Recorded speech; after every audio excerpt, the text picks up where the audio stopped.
날 이렇게 반가운 얼굴을 뵙게 돼서 감사합니다. 식사들 또 못 하신 분들도 계실 텐데 우리 찬송가 350장 찬송 몇 장 저랑 같이 하고 말씀 앞으로 나아가도록 하겠습니다. 찬송가 350장입니다.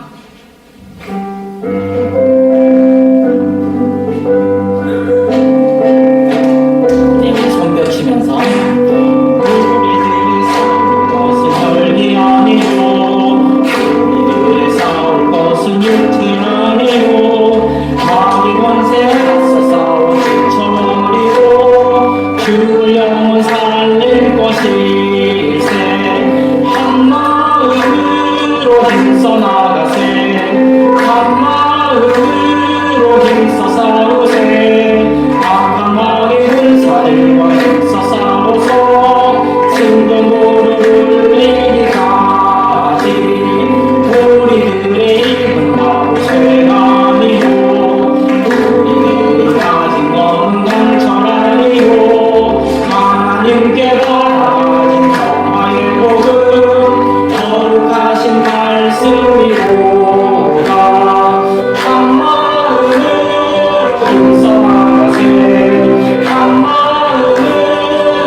할렐루야. 예, 우리 믿음으로 그 주님 우리와 함께 하십니다. 오늘 이 밤에 주께서 친히 역사하실 줄 믿습니다. 사모하는 자의 영혼을 만족케 하시는 선하신 주님, 그 주님 우리 마음껏 찬양하고 싶습니다. 찬송가 한 장 더 하겠습니다. 301장입니다. 지금까지 지내온 것 주의 크신 은혜라. 오늘이 우리 교회 생기고 첫 부흥의 첫날입니다. 하나님 여기까지 인도하셨고 하나님의 그 은혜가 여기까지 오게 했고 또 그 은혜를 부를 때마다 우리 감사하면서 우리 찬양 같이 하겠습니다.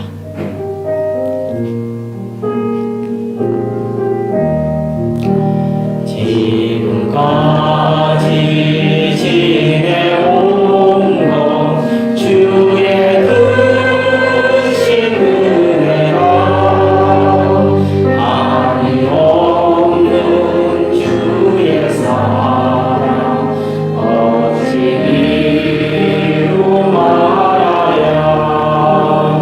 자라게 주의 손이 항상 살펴주시고 모든 일을 주 안에서 영원하게 하시네. 몸도 마음도 연약하는 새 힘마다 사네.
마지막으로 은혜.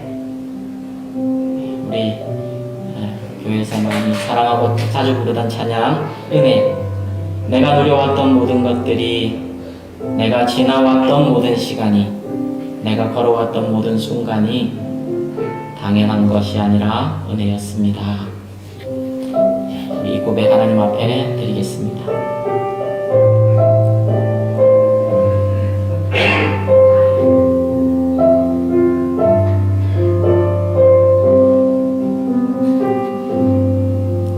내가 누려왔던 모든 것들이, 내가 지나왔던 모든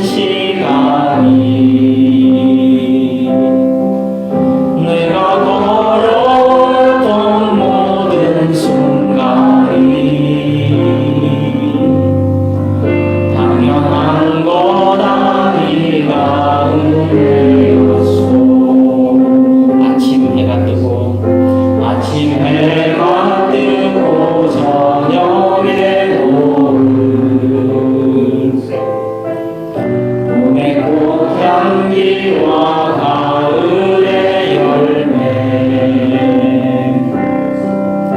변하는 계절의 모든 순간이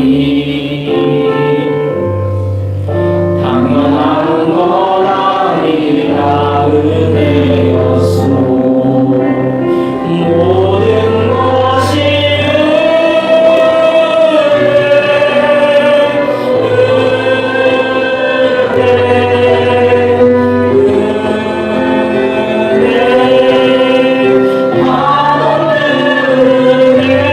내 삶에 당연한 건 하나도 없었던 것을 모든 것이 은혜였소.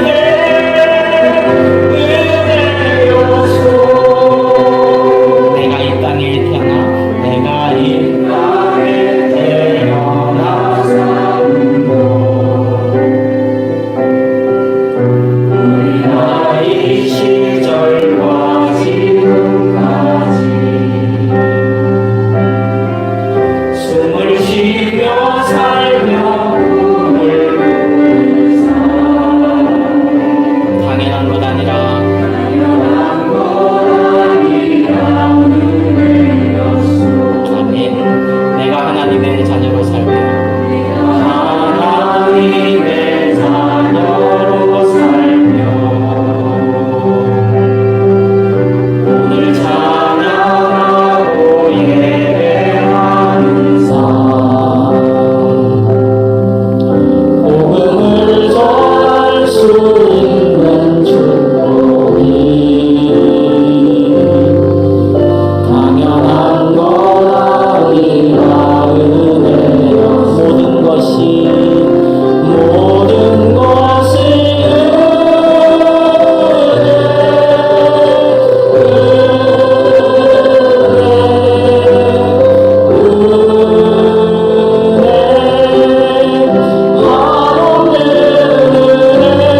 내 삶에 당연한 건 하나도 없었던 것을 모든 것이 은혜여.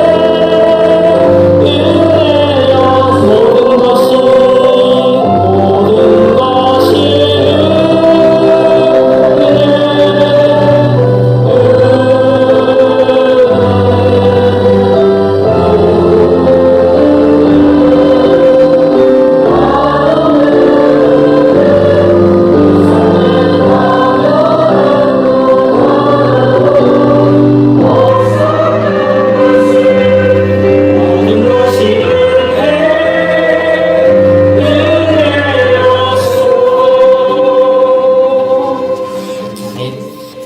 우리 정대현 집사님 우리를 대표해서 기도 인도해 주시겠습니다.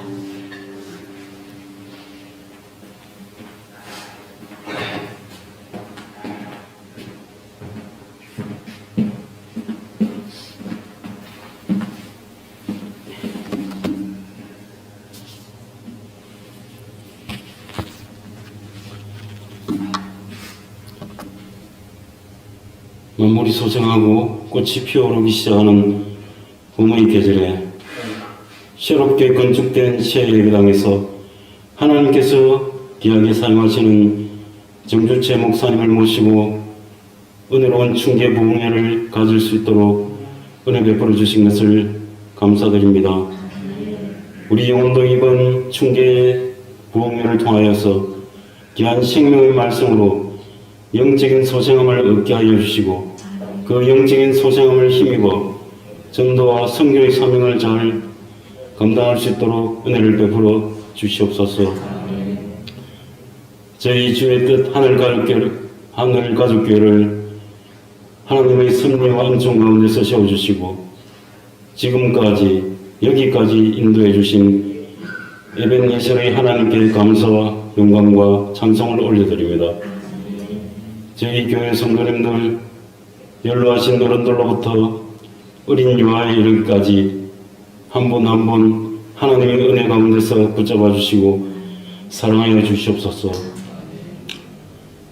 저희가 교회를 처음 시작할 때는 저희 교회가 기존의 많은 교회와는 다른 하나님이 참으로 세우시기를 원하시는 아름다운 교회로 세워지기를 원해 소원했습니다. 그래서 사람이 주인 되는 교회가 아닌 하나님이 주인 되시는 교회를 세우자고 목표를 정하고 그렇게 되기 위하여 노력하면서 수없이 많이 그런 교회 되겠다고 반복하여 외쳐왔습니다. 그런데 저희들 모습 가운데 말은 계속 그렇게 하면서도 우리 자신도 모르게 목사님이나 우리 성도들이 이 교회의 주인 노릇을 하고 있지는 않은지 냉철하고도 겸허하게 우리 자신을 되돌아보는 시간을 가지게 하옵소서. 그리고 서로의 상처와 아픈 마음들을 보듬어주고 위로해주는 아둘람굴에 모인 다윗 공동체를 꿈꾸는 교회를 세우기를 원했습니다. 그런데 저희 교회가 그런 모습을 보이고 있는지 살펴보게 하옵소서. 목회자와 성도 간에, 성도와 성도 간에 서로의 마음이 통하고 서로가 위로하고 격려하며 서로 공감하는 사랑의 공동체로서의 소속감을 우리가 지금 가지고 있는지 살펴보게 하옵소서. 그리고 우리가 받은 복을 흘려보내는 복의 출구가 되는 교회가 되자고 했는데 과연 우리 교회가 우리의 필요를 힘들게 줄여서라도 극히 가난하고 소외된 이웃들을 주님의 마음으로 극진히 아끼고 사랑하며 긍휼히 여기는 마음으로 돌아보고 있는지 되돌아보게 하옵소서. 이렇게 아름다운 예배당을 건축할 수 있도록 때마다 시마다 기적과 같은 은혜 베풀어 주신 것을 너무나 감사드립니다. 눈물과 기도와 정성으로 헌신한 수많은 손길들을 기억하시고 축복하여 주시옵소서. 그러나 겉으로 보이는 예배당의 아름다움과 세련됨보다는 그 안에 있는 우리 성도들의 마음이 서로 따뜻하게 통하고 주님의 마음으로 서로 진심으로 사랑하는 아름다운 사랑의 공동체를 이루는 것이 더 필요하다고 여겨집니다. 이번 충계 봉회를 통해서 저희 교회의 부족한 모습들이 주님께서 원하시는 참되고 아름다운 모습으로 변화될 수 있도록 성령께서 역사하시고 도와주시옵소서.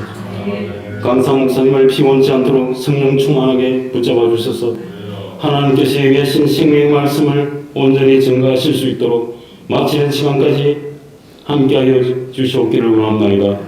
이 모든 말씀을 예수님의 이름으로 기도드립니다. 아멘.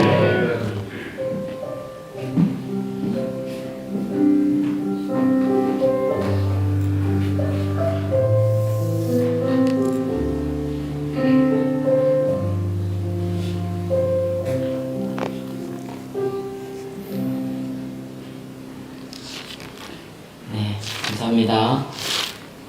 우리 하나님 말씀 보겠습니다. 시편 133편 1절부터 3절까지.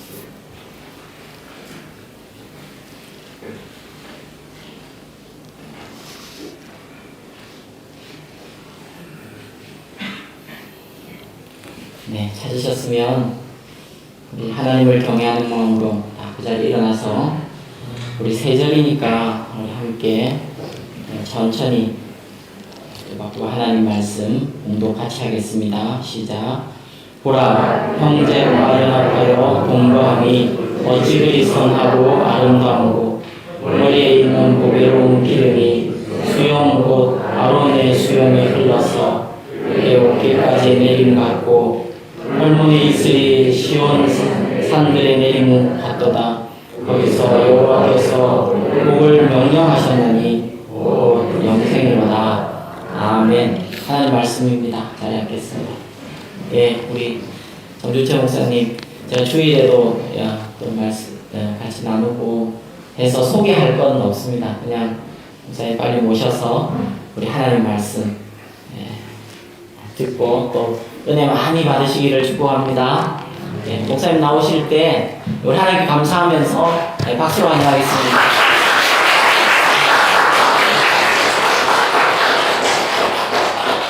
네, 여러분 반갑습니다. 이렇게 말씀으로 교제하고 또 서로 섬길 수 있게 이런 시간을 갖게 되어 진심으로 감사를 드립니다. 그리고 축하드립니다. 이렇게 깔끔하고 아름다운 이렇게 교회당 이 땅에서 정말 여러분의 마음도 또 좀 새로워진 그런 마음으로 예배 드릴 수 있게 된 것을 진심으로 축하를 드립니다. 또 그동안 수고 많이 하셨습니다.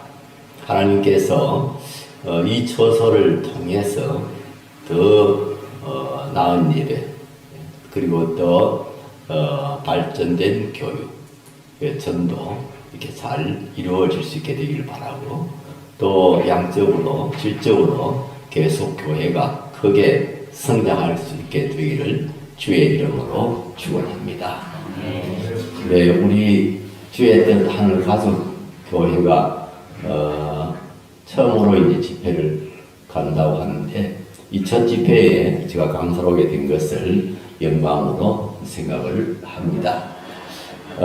근데 이 집회를 하면은 뭐 들을 때는 또 잘 듣고 또 은혜를 받는 것 같은데 조금 지나고 나면은 그냥 집회 전이나 후나 뭐 아무 차이가 없는 그런 경우들이 많습니다.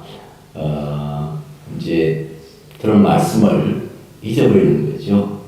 또 이 감동했던 것도 이제 점점 식어지게 되니까요. 그래서 제가 이 설교를 아주 간단히 요약된 것을 설교초를 또 할 수 있도록 이렇게 여러분들께 나누어 드렸습니다. 그래서 집회 후에도 여러분들께서 복습이랄까요? 들은 말씀 기억하시면서 다시 한번 여러분들이 기록한 것을 한번 이렇게 또 다시 돌아보는 그런 기회가 있기를 원합니다. 오늘 첫날 이제 설교 제목은 건강한 교회의 꿈입니다. 건강한 교회의 꿈 혹은 건강한 교회의 비전 이렇게 말할 수도 있겠습니다. 꿈. 예, 우리가 어릴 때 꿈을 갖지요. 젊은 시절에 정말 청의 꿈을 갖지요. 또 우리 나이가 많아도 우리 크리스찬들은 하늘나라에 대한 꿈을 갖지요. 우리가 꿈을 갖는다는 것이 얼마나 중요한지 모르겠습니다. 이 꿈이라는 말을 영어로 가장 쉽게 말하면은 비전이라고 할 수가 있습니다. 오늘 여기서 사용되고 있는 꿈은 비전이라고 하는 뜻의 꿈입니다.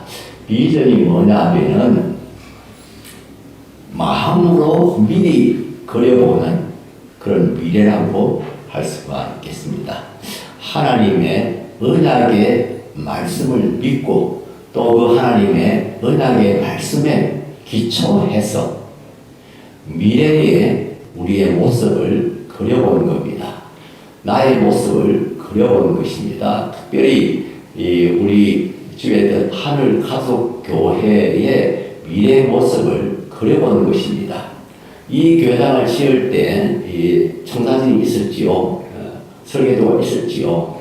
이제 여러분들은 앞으로 보이지 않는 교회, 진정한 교회, 그러나 또 확실한 교회, 이것에 대한 여러분 그림을 한번 그려보시고요. 또 그 그림을 가지고 계속해서 달려갈 수 있으면 참 좋겠습니다. 건강한 교회라는 말을 제가 목회 초기부터 계속 많이 쓰고 있습니다. 특별히 지금은요, 교회의 성장보다 훨씬 더 중요한 것이 교회의 건강입니다.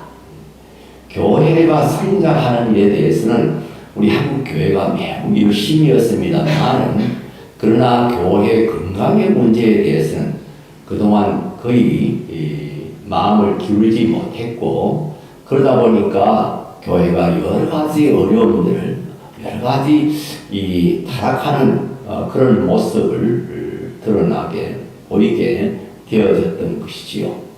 여러분, 우리 집사님 기도할 때도 이렇게 우리 하는 가족교회, 당분간은 제가 그냥 하는 가족교회를 하겠습니다.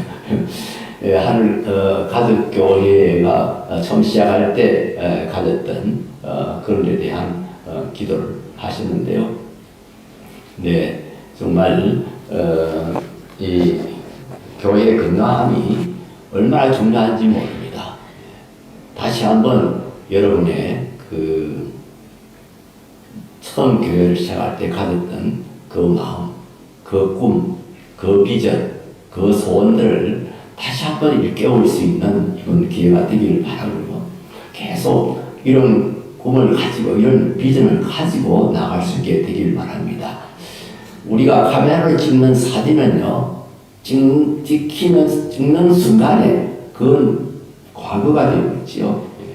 사진을 찍을 때 그 순간에 과거가 되어버리고, 또 이제 우리가 세월이 지나면서 과거의 모습을 우리가 이렇게 추억할 때 그 사진을 들여다보고 합니다.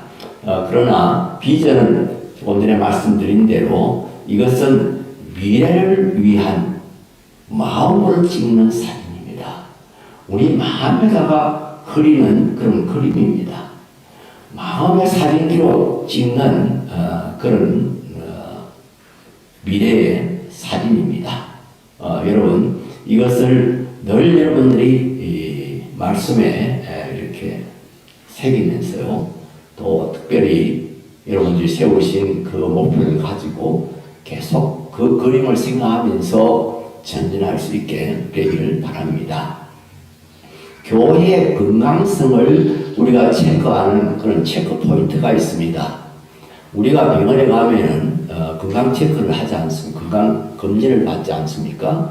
뭐 제일 기본적으로 하는 게 혈압을 재고, 또 체온을 재고, 그리고 또 이제 조금 더 들어가면 소변 검사도 하고, 그리고 피 검사도 하고, 이렇게 여러 가지를 체크를 하지요. 교회의 건강성을 진단하는데도 몇 가지 체크 포인트가 있는데요. 여러 가지 방면에서 말할 수 있겠습니다만은, 저는 좀 기억하기 좋게 한 3가지 체크 포인트를 늘 좀 이렇게 제시하고 또 말씀을 드립니다. 우리 교회는 건강한 교회인가? 또 건강한 교회라는 것은 어떤 것을 말하는가 하는 것입니다. 그것은 3가지로 우리가 체크해 볼 수 있는데요. 첫째는 멤버십입니다. 그 성도들, 우리 하늘 가족교회를 이루고 있는 우리 성도들, 우리 교인들이 어떠한가, 그 질이 어떠한가 하는 것입니다. 두 번째는 리더십이라고 하겠습니다. 그것은 직분자들의 그 자세나 그 질이 어느 정도 무엇이 어떤가 하는 것을 살펴보면은 또 그 교회가 건강한가 하지 않은가 알 수가 있습니다. 교회는 목사님도 있고요. 아직 우리 하늘가족교회는 장로님은 없습니다만 장로님들도 있고 집사님, 권사님들 이렇게 직분자들이 있지 않습니까? 이 직분자들이 얼마나 건강한가, 또 그들이 행사하고 있는 리더십이 얼마나 성경적이고 예수님 닮아 있나 하는 것을 체크해 보면은 이제 교회의 건강성을 알 수가 있습니다. 3번째로는 이제 펠로십입니다. 그야말로 교제, 성도의 교제, 성도의 연합, 또 하나의 공동체 이런 것을 체크해 보는 겁니다. 우리 하늘가족교회가 얼마나 서로 연합되어져 있나, 또 얼마나 서로 사랑하는 공동체인가, 또 이 연합과 또 일치를 이루어서 어떻게 하나님의 뜻을 성취해 나가는 그런 교회인가, 이런 것들을 우리가 한번 살펴본 것입니다. 첫 번째로는 건강한 성도입니다. 건강한 멤버십입니다. 어떤 사람이 건강한 성도일까요? 쉽게 말하면 어떤 사람이 좋은 성도일까요? 우리가 여러 가지, 이것도 여러 가지로 말씀할 수 있습니다만은 저는 늘 2가지로 아주 요약해서 말씀을 드리고 있습니다. 그 첫 번째는요, 성경적인 올바른 신앙을 가진 자입니다. 성경적인 올바른 신앙을 가진 사람. 그의 신앙이 성경 말씀에 입각해 있고, 또 복음을 바로 이해하고 이 복음을 확신하고 있느냐 하는 것입니다. 이렇게 그 신앙이 성경적인 올바른 신앙이고 또 특별히 복음을 제대로 이해하고 확신을 가지고 있는 사람이 바로 건강한 성도다 하는 것입니다. 어떤 믿음이 또 좋은 믿음일까? 우리가 그 영어 낱말로 보면은요, 이 믿음을 세 가지로 이렇게 표현하고 있는 것을 볼 수 있습니다. 그냥 신앙, 믿음 이렇게 번역할 수 있는 말이 세 가지가 있는데요. 거기 쓰인 대로 하나는 faith고요, 하나는 trust, 그리고 하나는 conviction입니다. 이 faith는요, 내가 무엇을 믿는가, 무엇을 믿는가, 믿음의 내용을 강조하고 있는 그런 말입니다. 내가 무엇을 믿는가, 내가 믿는 믿음의 내용이 무엇인가 하는 것을 강조하는 겁니다. trust는요, 누구를 믿느냐 하는 겁니다. 누구를 믿느냐, 누구를 신뢰하느냐. 그것이 이제 믿음의 두 번째 내용이라고 할 수 있겠고요. 그 다음에 conviction인데요. 이것은 확신입니다. 확신이라고 번역할 수 있는 말인데요. 누가 믿느냐 하는 것에 강조점을 두고 있습니다. 누가 믿느냐. 그리고 우리 사도신경에 이제 새로 번역된, 벌써 그것도 오래됐습니다만, 그 사도신경이 참전을 잘했다, 잘됐다 하고, 제가, 이제 믿는 것이요. 전에는 그냥 전능하사 천지를 만드신 이래 했잖아요. 지금은 나는 하나님 아버지를 믿습니다. 나는 예수 그리스도를 믿습니다. 나는 성령을 믿습니다. 나는 하나님의 거룩한 공동체인 그 공교회를 믿습니다. 하면서 내가 이렇게 확실하게 강조되어지고 있지요. 그냥 전능하사 천지를 만드신 하나님 아버지를 내가 믿사오며 뭐 이거 내가라 말은 뒤에 나옵니다만은 그러니까 그냥 별 생각 없이 하면은요, 누가 그렇게 믿는다는 것이냐, 그냥 이렇게 돼버릴 수 있잖아요. 내가 믿는다. 이 믿음의 주체라고 할까요? 믿는 누가 믿느냐 하는 것이 강조된 낱말이 conviction이라고 할 수가 있겠습니다. 제일 중요한 것은 faith입니다. 믿음의 내용입니다. 뭘 믿느냐 하는 것입니다. 여러분 뭘 믿으십니까? 예, 우리는 하나님을 믿습니다. 그런데 어떤 하나님을 믿습니까? 우리는 구세주를 믿습니다. 그 구세주는 어떤 분이십니까? 그 구세주에 관한 어떤 것들을 우리가 믿습니까? 우리는 성경이 하나님의 말씀인 것을 믿습니다. 이 믿음의 내용이 가장 먼저입니다. 뭘 믿느냐 하는 것이 가장 중요하다 하겠습니다. 보통 일반적으로는요, 어떤 열정이 있는 사람, 열심히 있는 사람, 기도도 많이 하고 또 건강도 열심히 하고 주일 성수도 잘하고 이걸 가지고 판단하는 기분이, 물론 그것도 좀 하나의 기준이기는 틀림없습니다만은, 그러나 보다 중요한 것은요, 그 믿음의 내용입니다. 열심만 가지고 이야기하면은요, 이방인들,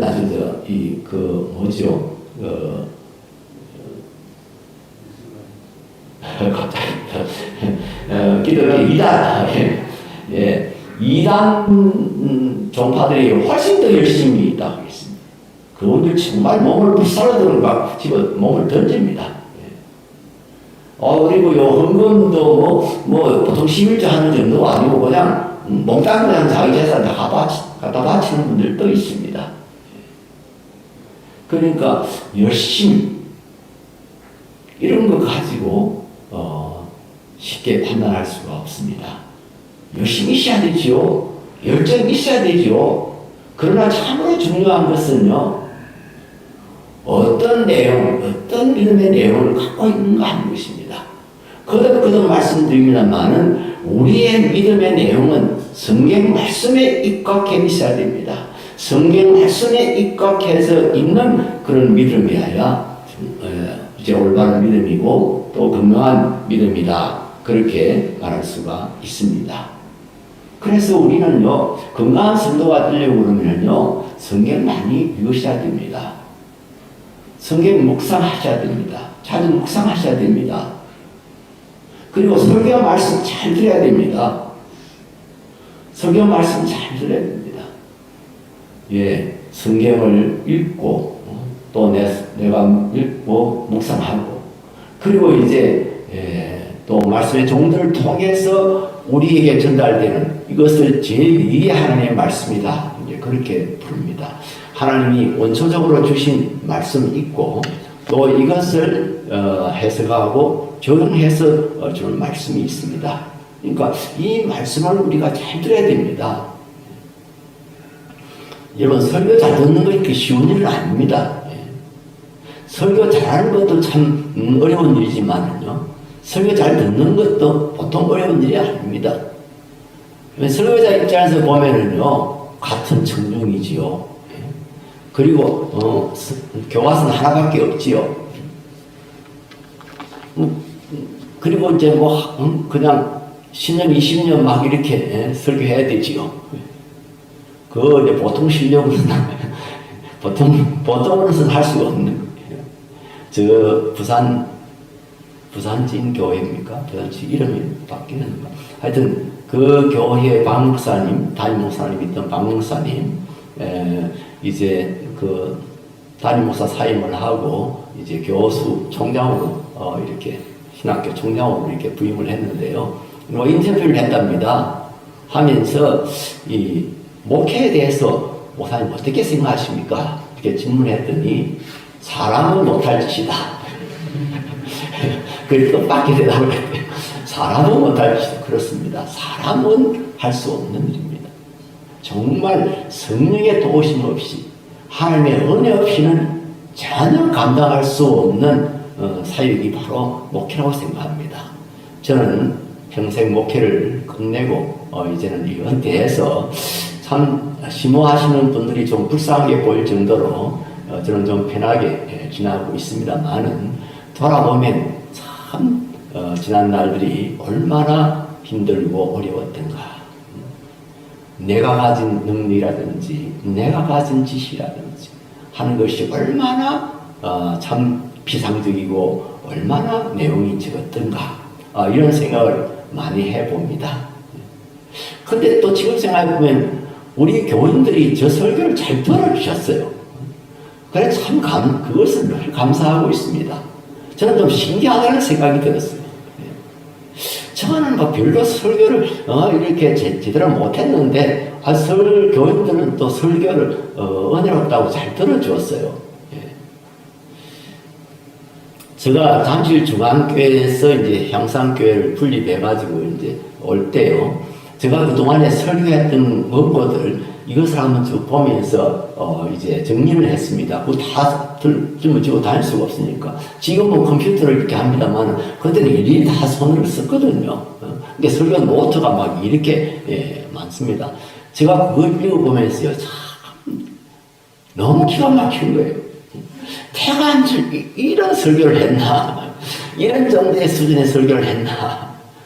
제가 너무 그때 저 스스로 부끄러웠어요. 그래서 내가 우리 향상교회로 오신 장로님들, 우리 같이 이제 분립교회를 시작했던 그 장로님들하고 무슨 이야기할 기회가 있으면요. 제가 지금 이런 이야기, 그때 제가 설교한 거 생각하면 참 부끄럽다고. 근데 그때 어떻게 이런 성도들이 그렇게 용케 들어주셨는지 끝까지 참아주셨는지 제가 참 그것도 신기하다고 그랬더니 우리 장로님 그러시더라고요. 목사님 설교 열심히 잘 하셨습니다. 그래서 내가 얼마나 감사한지 얼마나 참 다행인지 성령 하나님께서 이렇게 설교자는 변변치 못했지만은 얼마나 하나님께서 또 성도들의 이렇게 귀를 열어주셨구나. 제가 이런 생각을 한 적이 있습니다. 같은 말씀 계속 할 수 있지요. 뭐 10년 전에 했던 그런 설교 또 할 수 있지요. 뭐 뛰어봤자 뭐 거기지요. 뛰어봤자 성경이 아닙니까?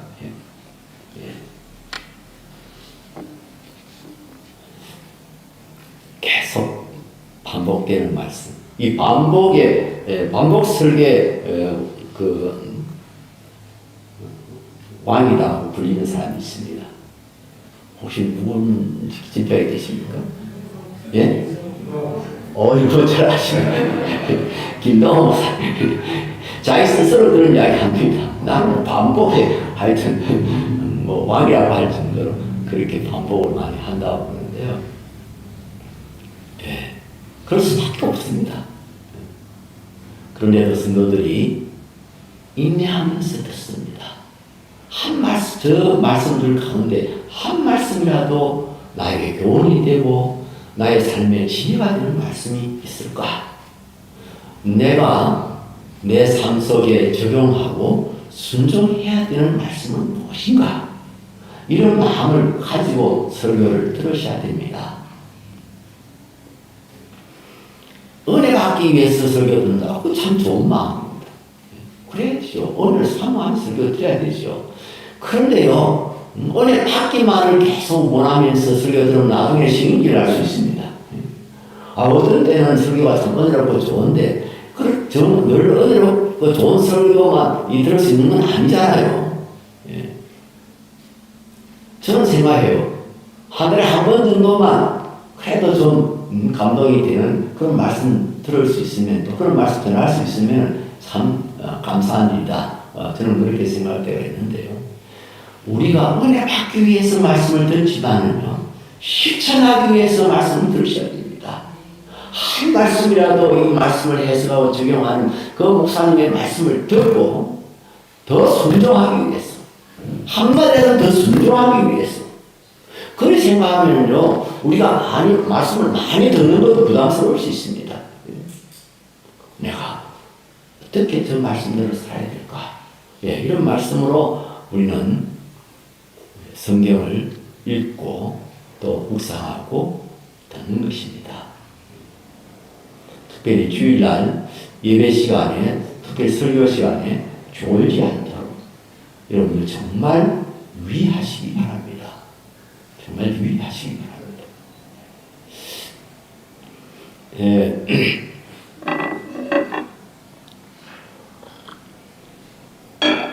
얼마 전에 제가 부산의 어떤 목사님 위임식에 제가 참여를 했는데요. 목사님 은퇴하고 또 위임하고 하는 그런 시기였는데, 그 은퇴하시는 목사님 인사하면서 그런 말을 했어요. 놀랐어요. 자기는 설교할 때 좋은 사람이 있으면 견딜 수가 없대요. 그래서 쏘쏘대는 막 한 번, 두 번 봐준답니다. 그리고 경고한답니다. 누구 지사님 졸면 안 돼요. 뭐 이렇게 지적을 해준답니다. 그런데 뭐 계속해서 두 번, 세 번 졸면 목사님, 지사님 그렇게 제가 설교하고 졸리고 하면 우리 교회 떠나세요. 다른 교회 가세요. 말씀을 들어야지. 그래가지고요, 장로님도 한번 쫓겨났대요. 물론 은퇴한 장로님도 안 돼요. 아이고, 나이 많으신 장로님이다 보니까 이러면 나이가 들어가니까요, 좀 잘 졸려요. 그러니까, 이분 몇 번 검열했겠지요. 아이고, 장로님 되셔가지고 그렇게 졸면은 교인들에게 정말 어떻게, 좋지 못한 그런 많은 영향을 미칠 수 있는데, 이래가지고도 그걸 고치지 못하니까 장로님 교회를 위해서 떠나주시면 좋겠습니다. 우리가 그 이야기를 들으면서, 그것도 저한테만 하는 이야기가 아니고, 그때 은퇴 인사로서 하는 이야기예요. 그 목사님은 정말 참 특이하다, 독특했다, 좀 심하다, 이렇게 생각할 수 있겠습니다. 나는, 그럼 한 가지는 정말 우리가 말씀 잘 들어야 된다는 겁니다. 설교 잘 들어야 된다는 것입니다. 설교를 생명의 말씀이라고 하잖아요. 하나님의 말씀은 생명의 말씀이다. 생명의 말씀을 여러분 얼마나 듣습니까? 얼마나 읽습니까? 얼마나 묵상하십니까? 일주일에 한 번이나 두 번 나와가지고 설교 듣는데 그것도 그냥 쏟아버려요. 그래가지고 어떻게 생명을 유지할 수 있겠어요? 그래서 예배 시간에, 특별히 설교 시간에 졸지 않도록 기도 많이 하시고요. 예. 그래도 안 되면 금식하십시오. 금식하십시오. 그 조는 걸 이기기 위해서 금식하십시오. 옛날에 뭐 우리 어른들은 조론막이라고 그러는데요. 이 조론막이를 물리치기 위해서 여러분 금식하시기 바랍니다. 한번 토요일 저녁부터 한번 해보세요. 토요일 저녁 금식하시면 주일날 아침도 이제 금식하게 되고, 그 한 두 끼만 금식하고 오면은 여러분 대부분 졸리는 데서 벗어날 수 있을 겁니다. 그것도 안 돼. 그러면 토요일 점심 때부터 금식하세요. 이게 지금 좀 웃을 일은 아닙니다, 사실상. 이 말씀드리는 것이 얼마나 중요한데, 이걸 위해서 금식하는 거 정말 중요하지요. 우리 은혜 받기 위해서 금식기도 하지 않습니까? 토요일 저녁 때부터 말씀 잘 듣게 해주십시오. 제가 졸지 않게 해주십시오. 쇠약해진 이 몸을 주님께서 붙들어 주십시오. 이렇게 하면서 우리가 기도하면은 하나님께서 들어주실 줄로 믿습니다. 어쨌든 우리의 신앙은 성경에 입각해 있어야 됩니다. 말씀에 입각해 있어야 됩니다. 말씀에 굳게 세워진 신앙이라야 그것이 좋은 신앙이고 또 그 믿음이 있는 사람이 건강한 성도라고 하겠습니다. 이제 두 번째로는요, 한번 따라 하시기 바랍니다. 건강한 성도란 사랑받을 줄도 알고 사랑할 줄도 아는 사람. 사랑할 줄도 알고 사랑할 줄도 아는 사람.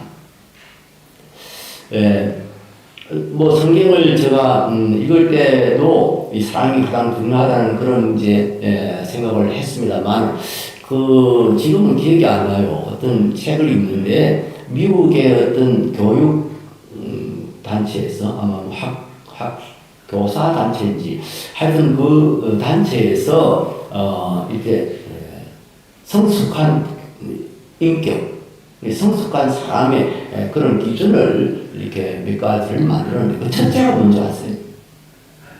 첫째가 사랑을 받을 줄 알고 사랑할 줄 아는 사람입니다. 그래서 제가 pension 때 막연하게 가졌던 그 생각을 아주 제가 확고히 갖게 됐어요. 사랑이 인격의 가장 정점입니다. 성령의 열매, 사랑과 희락과 화평과 오래 참음과 자비와 양성과 충성과 온유와 절제, 이러지요. 우리는 보통 위에서부터 내려옵니다만 이게 인격 성품, 인격에 관련해서 말하면 밑에서 또 올라갑니다. 절제, 그 다음에 온유, 그 다음에 충성. 이 사실 충성이라는 말을 성실을 번역하는 게 좋습니다. 이 어떤 사람이 이제 하나의 인격체로 갖추어지는 데 가장 기본적인 겁니다. 절제할 줄 알아야 됩니다. 과하지 않는 것. 악한 것은 이렇게 절제할 수 있는 그런 능력이. 그 다음에 온유. 이 온유라는 말은요, 잘 받아들이는 마음입니다. 좋은 것을 잘 받아들이는 마음. 절제는 악한 것을 제어하는 마음, 성품이고요. 그리고 성실은요, 건면하고 정직한 것을 말합니다. 정직하고 건면한 이 세 가지, 이거 갖추어집니다. 그 다음에 또 위로 또 올라가면은, 그 다음에 양선, 그리고 자비, 오래 참음, 이렇게 나오지요. 양선이라는 말은 이게 우리 말이 사실 안 돼요. 친절이라는 말입니다. 그냥 친절. 아주 쉬운 말인데 왜 양선이라는 그런 어려운 말을 쓰고 있는지 모르겠어요. 친절. 이건 다른 사람과의 관계에서 이제 관계되는 그런 성품입니다.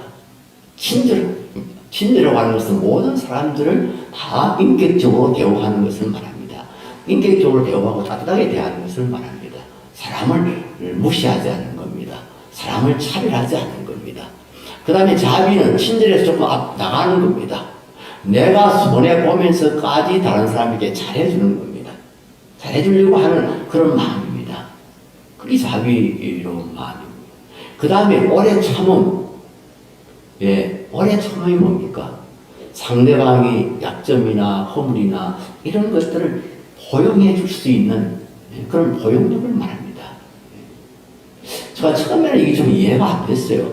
오래 참음이 제일 먼저 뒤에 인간관계에 있어서 보면서 제일 먼저 오래 참음이 오고 그 다음에 친절, 그 다음에 자비 이렇게 나와야 맞지 않나 이 생각을 했는데요. 그런데 살아보니까요. 인생을 좀 살아보니까 오랜 참음이 얼마나 중요하다는 것.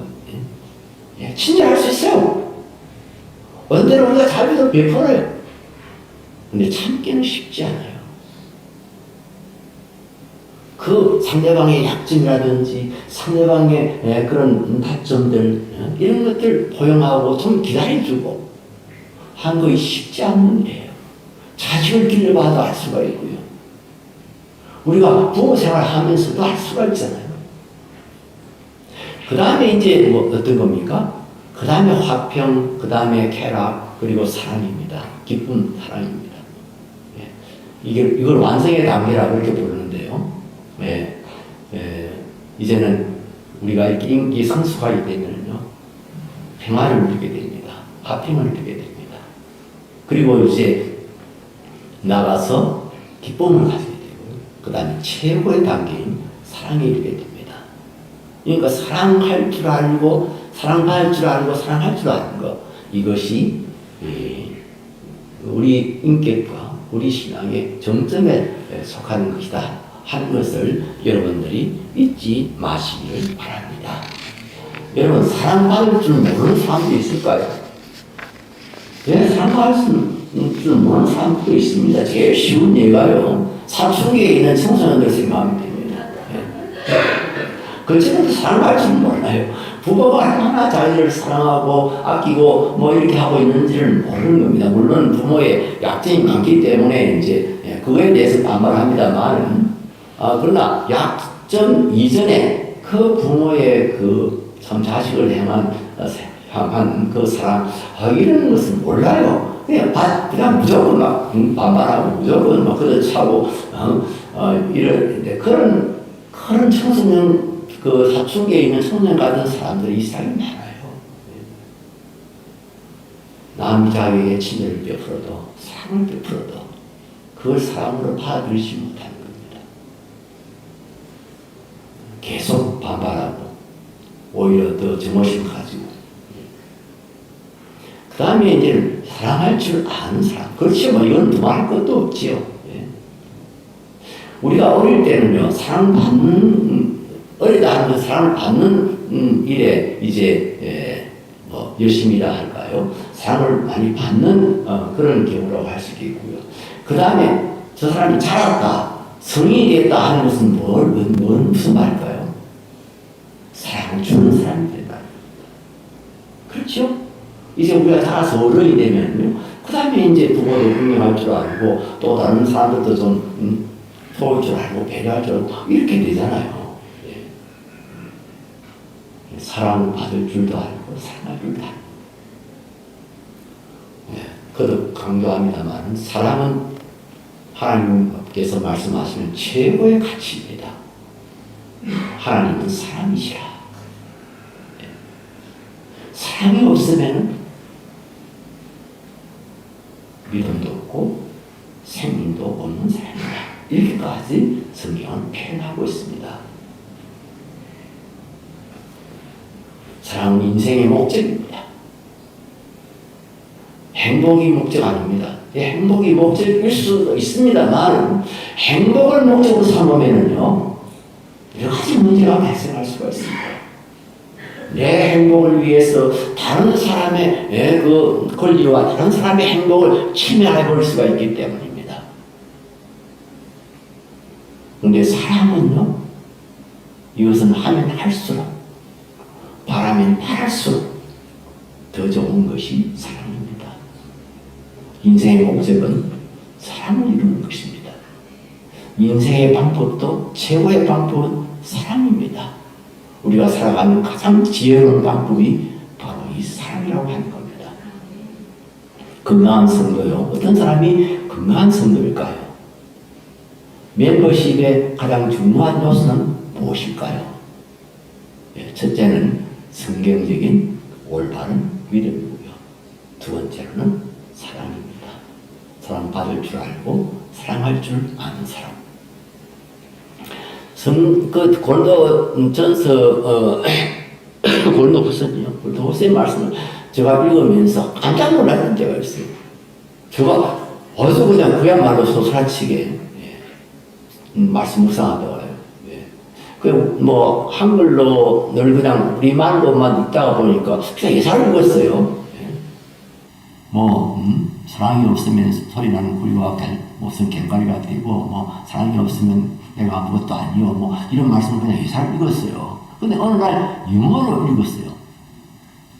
읽었는데 어떻게 되어 있냐면, If I have not love, I am nothing. If I have not love, I gain nothing. 사랑이 없으면 내가 아무것도 아니라는 겁니다. Nothing. 사랑이 없으면 아무것도 얻을 수 있는 것이 없다. 아무것도 얻지 못한다. 우리는 유익함이 없다 이럴 때 I gain nothing. 그렇습니다. 사랑은 우리의 최고의 가치입니다.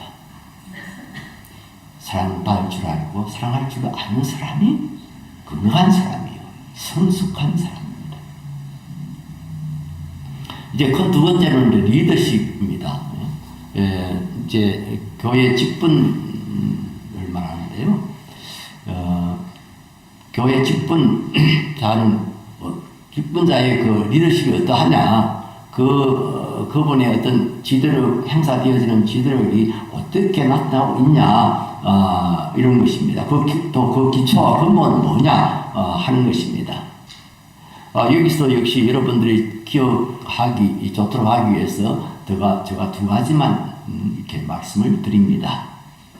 어떤 사람이 건강한 직분자인가? 어떤 사람이 건강한 리더십을 가진 사람인가? 그 첫째는 겸손한 사람입니다.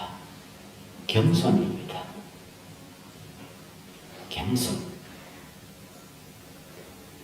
이것이 기독교가 가진 리더십의 가장 중요한 내용입니다.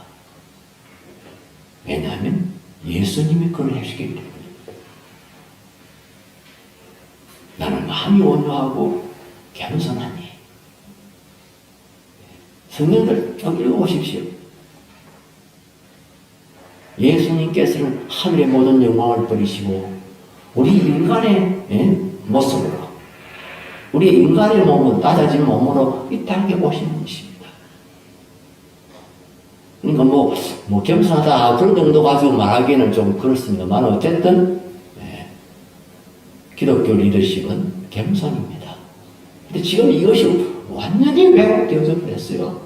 너무너무 안타까운, 우리 한국 교회의 가장 큰 문제가 이거예요. 직분자들이 잘못되면요, 모든 교회가 다 잘못될 수 있습니다. 목사가 잘못되면 교회를 배울 수가 있습니다. 장로가 잘못되면 정말 교회의 큰 하나의 트러블 메이커가 될 수가 있습니다. 리더십이 얼마나 중요한 말입니다. 그게 겸손이라는 겁니다. 근데 겸손이 뭔가? 겸손이 뭔가? 세 가지로 제가 말씀을 드립니다. 성경에 근거했어요. 첫 번째 겸손은요, 여러분, 강하면 적어 놓으십시오. 또, 나중에 적으려면 예쁠 수도 있습니다. 첫 번째로 겸손하다고 하는 것은 자신이 죄인임을 아는 것. 내가 죄인이다. 하나님 앞에 나는 죄인이다. 나는 십자가의 보혈 공로 없이는 구원받을 수 없는 죄인이다.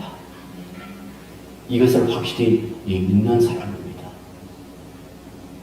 하나님께서 예수 그리스도를 통해서 우리를 의인으로 이렇게 칭해 주십니다. 우리를 의인이라고 이렇게 대우해 주십니다. 그러나 내가 하나님 앞에서나 사람들 앞에 설 때 우리가 고백할 수밖에 없는 것은 하나님, 저는 죄인입니다. 여러분, 신앙이 깊어지면 깊어질수록요, 자신은 주님의 그 십자가의 은혜, 그 보혈의 공로가 얼마나 크고 중한지를 더 깊이 깨달아갑니다. 하나님 앞에서 물론이고 사람들 앞에서도 내가 뻔뻔하게 나설 수 없는 것은 나는 적과자이기 때문입니다. 이런저런 죄를 알게 모르게 많이 지은 사람이기 때문입니다. 그것을 아는 사람입니다. 그것을 인정하는 것이 바로 겸손입니다. 두 번째로는 오직 은혜의 신앙 고백입니다. 사도 바울이 나의 나된 것은 하나님의 은혜로 된 것이니 그렇게 말씀하셨죠. 내가 다른 사도보다 많이 수고했지만 내가 아니요, 오직 나와 함께 하신 하나님의 은혜로라.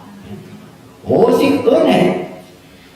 나는 오직 하나님의 은혜로 내가 지었고, 오직 하나님의 은혜로 내가 존재하고, 오직 하나님의 은혜로 살아간다. 내 힘을 믿고 내 경험 믿고 사는 것이 아니라 하나님의 은혜로 내가 살아간다. 그래서 우리는 늘 하나님의 은혜를 사모하게 되는 겁니다. 하나님의 은혜를 바라보게 되는 겁니다. 세 번째로는 남을 나보다 낮게 여기는 그런 마음입니다. 나보다 남을 낮게 여기는 그런 마음. 아니, 누가 봐도, 내뿐만 아니라 누가 봐도 객관적으로 봤을 때 저 사람은 나보다 나은 게 하나도 없는데 어떻게 그 사람을 낮게 여기는 거냐. 그건 말해 여기서는 그냥 거짓행위 아니냐, 이렇게 생각해 볼 수 있어요. 그러나 여러분, 사람을 볼 때요, 안 좋은 점, 부족한 점, 그런 것만 보려고 하지 마시고, 나보다 나은 것이 있는 것을 발견하고 보시고 발견하시기 바랍니다.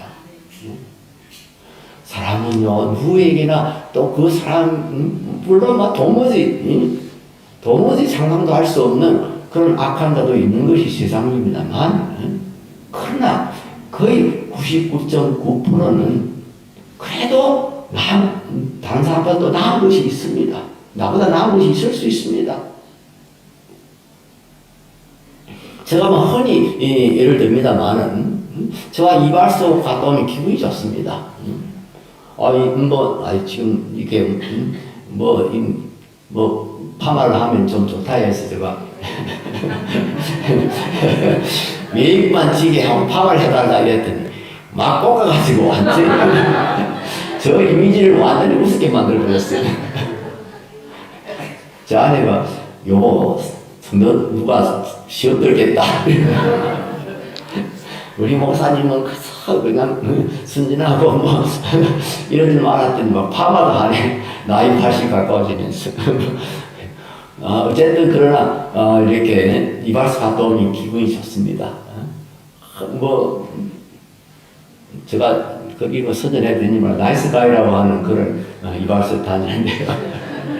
그거는 이제 5분 7분만에 다 깎아버립니다. 그래서 우선 빨리 했으면 참 기분이 좋습니다. 전에는요, 보통 이발소에 가면 20분씩 합니다. 머리 하나를 막 세는지 모르지만, 막 이러고 하는데, 정성껏 한다는 것을 보여주기 위해서 그런 건지 모르겠는데, 여기는 막 해서 막 5분 내지 7분이면 딱 끝납니다. 그래도, 이렇게 보면 잘 깎았어요.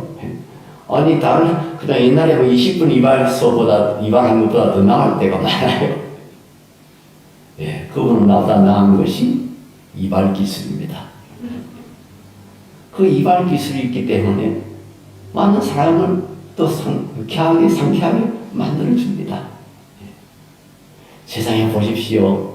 다 그 사람이 있기 때문에 그래도 세상이 좀 더 덜 보고 세상이 좀 나아지고 있는 그런 경우를 우리가 발견할 수가 있습니다. 우리가 눈을 닦고 보는 겁니다. 다시 보는 겁니다. 나보다 나은 것이 하나도 없다. 이렇게 단정하지 마시고, 이렇게 성도들을 바라볼 때도, 또 이렇게, 우리 이웃 형제들을 바라볼 때도, 내가 갖지 못한 것, 저 사람은 어떤 것들을 가지고 있나? 어떤 좋은들이 있나?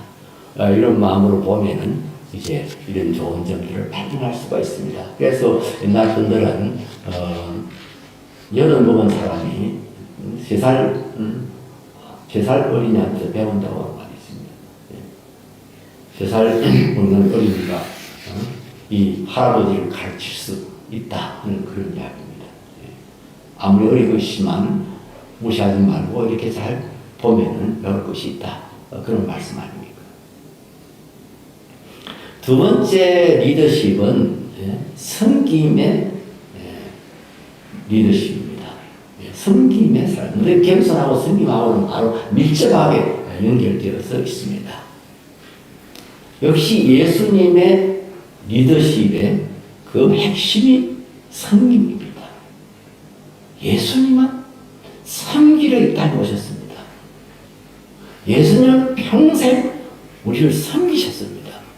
그리고 마지막에는 제게 자신의 생명을 던져서 우리를 구원하셨습니다. 마지막 끝까지 다 주시면서 우리를 섬겨주셨습니다. 그래서 우리가 직분자가 된다고 하는 것은요, 겸손할 뿐 아니라 섬기는 자가 되는 겁니다. 종이 되는 것입니다. 종이 되는 겁니다.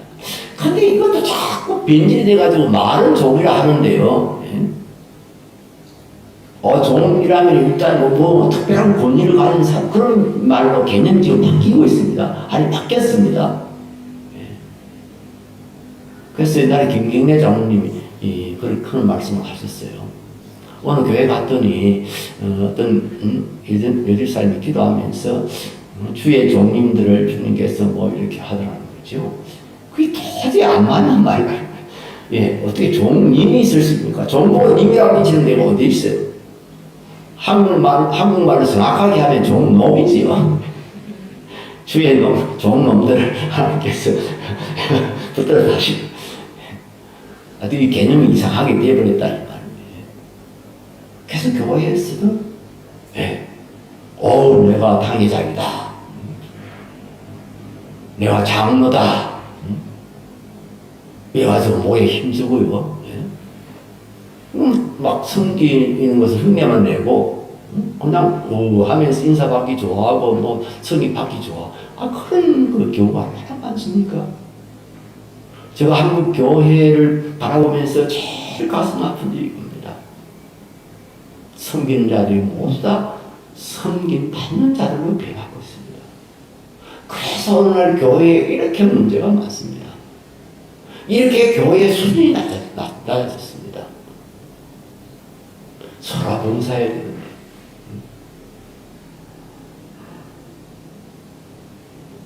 여러분, 에베소서 한번 찾아보시기 바랍니다. 성경 말씀 에베소서요. 제가 찾아서 읽도록 하기 위해서 제가 띄워달라고 이렇게 부탁했습니다. 이 말씀을 한번 찾아보십시오. 찾으셔가지고 읽으시고 그 다음에 줄을 좀 쳐놓으시기 바랍니다. 그 4장 11절 12절 에베소서 4장 11절 12절입니다. 다 찾으시기 바랍니다. 에베소 4장 11절 12절 우리 같이 읽겠습니다. 그가 어떤 사람은 사도, 어떤 사람은 선지자, 어떤 사람은 복음 전하는 자, 어떤 사람은 목사와 교사로 삼으셨으니 이는 성도를 온전하게 하여 봉사의 일을 하게 하며 그 시대에 몸을 세우려 하십니다. 우리 예수님께서 어떤 사람은 사도로, 어떤 사람은 선지자로 이렇게 직분을 주셔서 세우셨는데 뭐 하기 위해서요? 섬기도록 하기 위해서. 봉사의 일을 하게 하도록. 봉사의 일을 하게 하도록 그렇게 하나님이 세우셨다는 겁니다. 근데 직분자들이 일만 가지고 있지 이렇게 봉사하지 않는 경우가 참 많아요. 심지어 직분이 권세가 되고 있습니다. 권세가 되고 있어요. 제가 사실 중학교에 봉사를 갔다가 담임이 됐는데요. 이 담임이 되면서 중사 때는 그런 생각을 못했는데 담임이 되면서 요람을 이제 이렇게 만드는데요. 그 장로님들은 뭐 그렇게 많은 숫자가 아니니까 뭐 이 순서를 쭉 쓰기가 쉽지 않는데 권사님들, 안수 집사님들, 이런 분들 전에도 보니까 뒷박죽이에요. 누가 왜 이 사람이 길 앞에는 왜 한씨가 실 먼저 나가 있고 왜 이 사람은 강씨인데 왜 제일 뒤에 가 있고 하여튼 이게 막 뒷박죽인 것 같아요.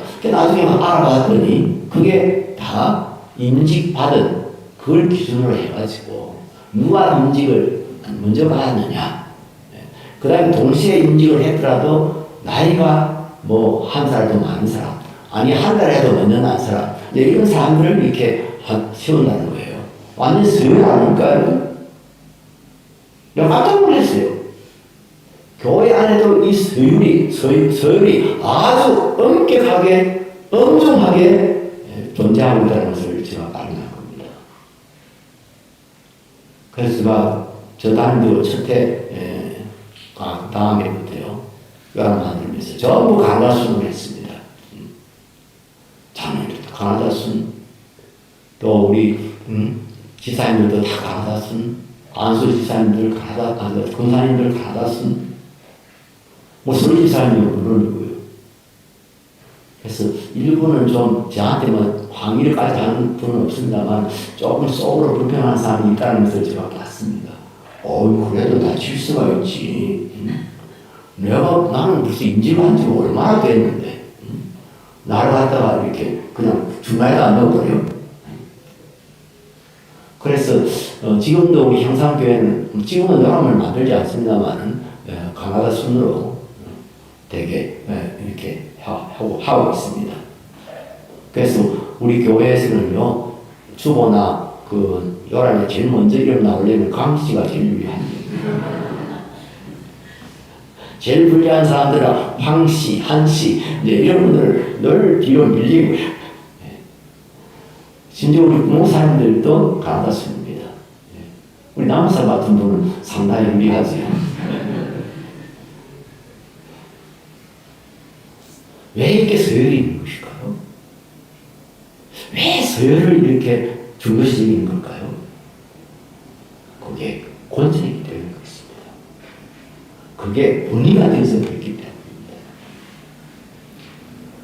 여러분, 서열을 할 수 엄청나게 닿는 데가 어딘 줄 아십니까? 어느 나라인 줄 아십니까? 북한입니다. 중국입니다. 이런 독재국가, 이런 공산주의 국가에서 서열을 칼날같이 따집니다. 누가 지금 김정은 옆에 서느냐, 꼴찌에 서느냐, 왼쪽에 서느냐, 몇 번째 서느냐. 중국에서는 마찬가지입니다. 무슨 전인대하고 할 때는 이제 정치 구원들이 이제 제일 먼저 주석입니다. 이렇게 딱 들어오고 그다음에 줄줄이 따라 들어옵니다. 그 차이를 전부 세계 모든 기자들이 그걸 찍어가지고 이제 1인자는 2인자는 보다 이렇게 쭉 그 서열을 이렇게 막 다 보도하고 막 이렇게 합니다. 왜냐하면 권세이기 때문에. 여러분 정말 기억하십시오. 직분은 권세가 아닙니다. 권세를 하고 직분 잘 세운 거 아닙니다. 선비라고 세운 겁니다. 종인이라고 생긴 겁니다. 물론 성경이 말하는 의미에서 종은요,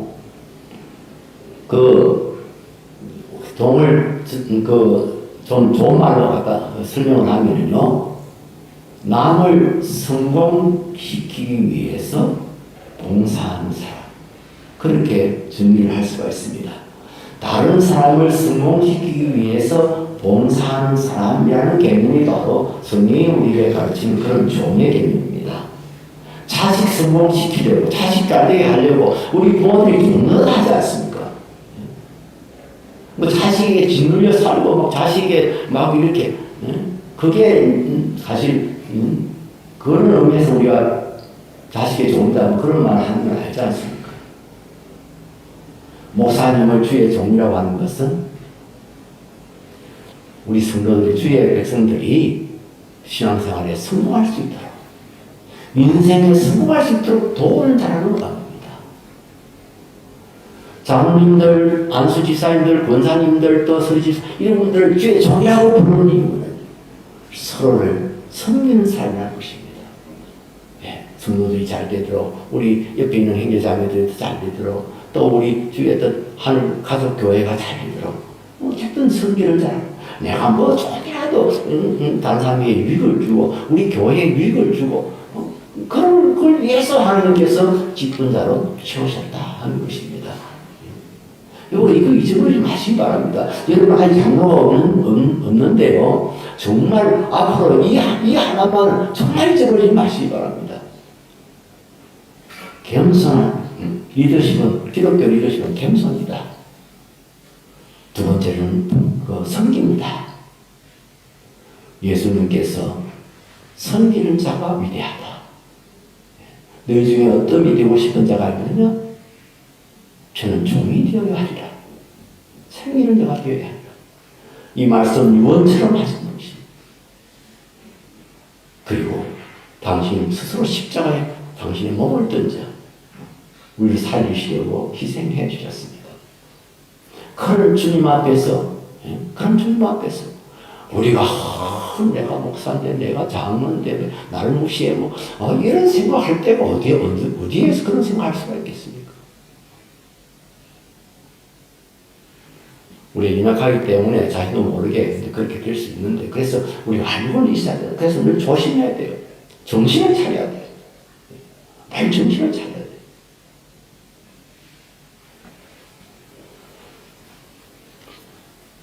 세 번째로, 큰 세 번째로는, 공동체입니다. 교회는요, 거룩하고 아름다운, 공동체인데요.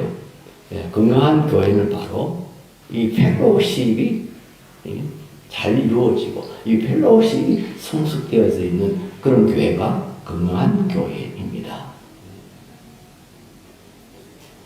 첫째는요, 소그룹 공동체가 참으로 중요합니다. 우리가 연합하고 일치하고 이 한 가족 한 마음이 되는 데 있어서는요, 이 소그룹의 다이나믹이라 할까요? 그것이 참 기본적으로 중요합니다. 왜냐하면요, 우리 교회 역사를 보면요, 초대 교회는 모두 소그룹 교회였습니다. 가정교회였습니다. 각 가정에서 이렇게 모여서 하나님께 예배하고 기도하고 그리고 또 전도하고 그랬습니다. 물론 전체가 한꺼번에 이렇게 모이는 수도 있었습니다만 그건 특별한 경우예요. 특별한 경우에 그랬고, 대부분 평소 때는 다 우리가 로마 교회라면 로마에 큰 교회가 아주 정말 아주 큰 교회가 있었구나 우리는 이런 생각하기가 쉽습니다. 그때 아주 큰 공양을 빌려가지고 아마 성도들이 막 비율되면 이 불같이 천만의 말씀. 로마에 있는 우리 모든 성도들을 가르쳐서 로마 교회라고 이렇게 말하는 것입니다. 다 가정교회. 우리 한 가족교회도 가정교회 또 목장 이런 단어들 많이 목사님으로부터 듣고 있지요. 이 가정교회가 얼마나 파워풀했는지 모릅니다. 초대교회. 오히려요, 중세에 이르러서 이 소그룹 교회가 없어지고 이제 전부 다 큰 교회로, 그 다음에 아주 성당을 크게 짓고, 그 다음에 아주 집제가 엄격해서 교황부터 추경 이렇게 쫙 쉬고 이렇게 쫙 내려오고 이러면서부터 교회가 영적인 힘을 잃기 시작했습니다. 영적인 파워를 잃기 시작했습니다. 그래서 우리 지금 많은 교회들이 일으키고 있는 운동이 바로 이 가정교회 운동입니다. 가정교회 일으키는 운동입니다. 몇몇 가정들이 집에 돌아가면서 모여가지고 거기서 말씀을 다시 한번 묵상하고 또 함께 서로 중보하며 기도하고 그리고 또 열심히 전도하고. 저도 목사지만 그 목장에 속해 있습니다. 제가 아무리 나도 다니라고 참 좀 불성실한 그런 목원입니다만 그래도 목장에 속해 있고요. 나는 우리 목장 가족들을 보면서 참 신기하다. 이게 무슨 형제가 아니라고 세상에 이럴 정도가 되겠냐. 그래서 실제로 그렇습니다. 아주 좋은 형제가 아니고요. 아주 좋은 형제가 아니고 또 이 정도까지는 안 된다고 저는 생각해요. 그럴 정도로 서로 긴밀하고 서로 사랑하고 서로 위해서 기도하고 서로 돌봐주고 물론 이제 우리 뭐 이 하늘 가족교회 정도면 소굴교회라고도 할 수가 있습니다. 뭐 다 그 집에 뭐 밥그릇이 몇 개인지도 알 수 있을 정도로 이렇게 참 긴밀한 관계 속에 있다고 하겠습니다만 그러나 좀 더 손발이 함께 닿으면서 서로 함께 붙잡고 진심으로 기도하고 내가 수치한 것이나 자랑스러운 것이나 자유롭게 서로 나눌 수 있는 그런 공간, 그런 공동체 이런 것을 유혹할 수 있도록 최선을 다하시기 바랍니다. 오늘 본문 말씀 형제가 연합하여 동거하니 어찌 우리 선하고 아름다운가. 우리 하나님을 경외하는 사람들이 하나님을 경외하는 형제 자매들이 이렇게 함께 살아가는 하나의 공동체를 이렇게 이루고 있다고 하는 것 얼마나 그것이 아름다운가 얼마나 선한가 이렇게 말하고 있고 거기에 거기선 기름 부으심으로 아론의 머리에 부은 기름 그 다음에 저 시온의 산들에 내리는 이슬 그게 다 뭐죠? 뭘 상징하죠? 성령님을 상징하는 거 아닙니까? 우리의 연합된 공동체에 성령이 기름을 부으십니다. 그래서 우리가 정말 영생을 누리는 겁니다. 영생을 하면서 죽어서 천국 가서 영원히 산다. 자꾸 사람들 그런 개념만 가지고 있는데요. 영생이라는 것은 주 안에서 누리는 부유한 삶입니다. 풍성한 삶입니다. 그리스도 안에서 누리는 풍성한 삶. 그게 영생입니다. 형제가 연합하여 동거하는 그곳에 우리 하나님께서 명령을 하셨어요. 어떤 명령? 영생을 명하여 주셨어요. 풍성한 삶을 누릴 수 있도록 풍성한 신앙생활을 할 수 있도록 그렇게 해주셨습니다. 그래서 시간이 9시가 다 되었는데요. 두 번째는 나눔의 공동체입니다. 나눔, 공유의 삶을 공유하는 그런 뭐 공동체라는 말 그 자체가 하나의 공유 개념을 가지고 있습니다. 또 이미 앞에서 말씀한 거 이 소그룹 공동체라든지 뭐 이거 자체가 나눔이라고 하는 삶을 공유한다고 하는 의미를 딱 이렇게 가지고 있습니다만 다시 한번 그것을 강조하는 것입니다. 여러분 초대 교회 그 예루살렘 교회 사울 때 그때 막 듣도 받아가지고 하루에 막 3,000명이 회개하고 막 그야말로 난리 법석이 났던 그 초대 교회 그때 한번 생각해 보십시오. 이건 내 것이라는 걸 구별하지 않았습니다. 그냥 필요한 대로 나누어줬습니다. 저 사람 밥을 못 먹으면 그냥 내가 먹던 밥이라도 이렇게 나누어주는 그런 공동체였습니다. 뭐 하나의 이상입니다만 우리도 그런 공동체로 행하였다고 하는 겁니다. 그래야 건강한 교회가 됩니다. 그냥 뭐 교회 와서는 뭐 이렇게 인사도 잘하고 뭐 형제님 자매님 이렇게 하지만은 삶의 공유가 없으면 그게 무슨 형제요 자매입니까? 입에 붙은 말이죠. 서로 삶을 나누는 겁니다. 고락을 같이 하는 겁니다. 서로 도움을 같이 주고받는 겁니다. 그게 나눔의 공동체입니다. 모든 사람이 욕심을 벗어났어.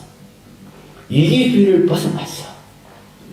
기꺼이 나누는, 사랑으로 나누는 그런 교회, 그런 분위기를 가진 교회, 건강한 교회의 모습입니다.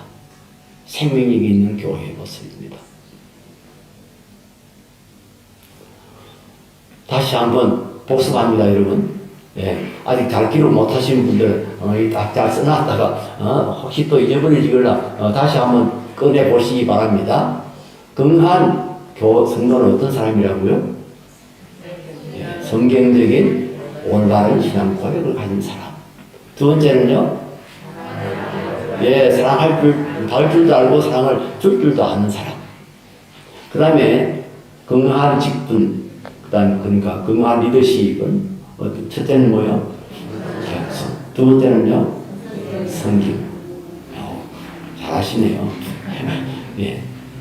그 다음에 세 번째 건강한 교회란 공동체를 이루고 있는 거. 연합과 일치를 이루고 있는 공동체인데요. 공동체의 첫 번째는 소그룹 공동체. 소수의 사람들이 모여서 그야말로 형제자매 한 자리에 모든 것을 나누는, 입술로만 형제님, 자매님 있는 게 아니고, 그것도 중요하죠. 일단 여러분이 옆에 뒤에 앉아 있는 사람이 여러분의 형제고 자매라고 하는 것, 그것을 우리가 알고 있는 것도 굉장히 중요하죠. 그런데 우리가 고백하는 거하고 우리의 삶이 일치되어야 되는 거죠. 형제를 위해서, 자매를 위해서, 우리가 한 가족으로서 우리는 무엇을 얼마나 일치되어 있고 또 얼마나 우리가 무엇을 나누는가. 두 번째 나눔의 공동체라고 했죠. 나눔이 있는 공동체. 이런 그림을 가지고 우리 합주의 하늘교회를 정말 아름답게 세워갈 수 있게 되기를 바랍니다.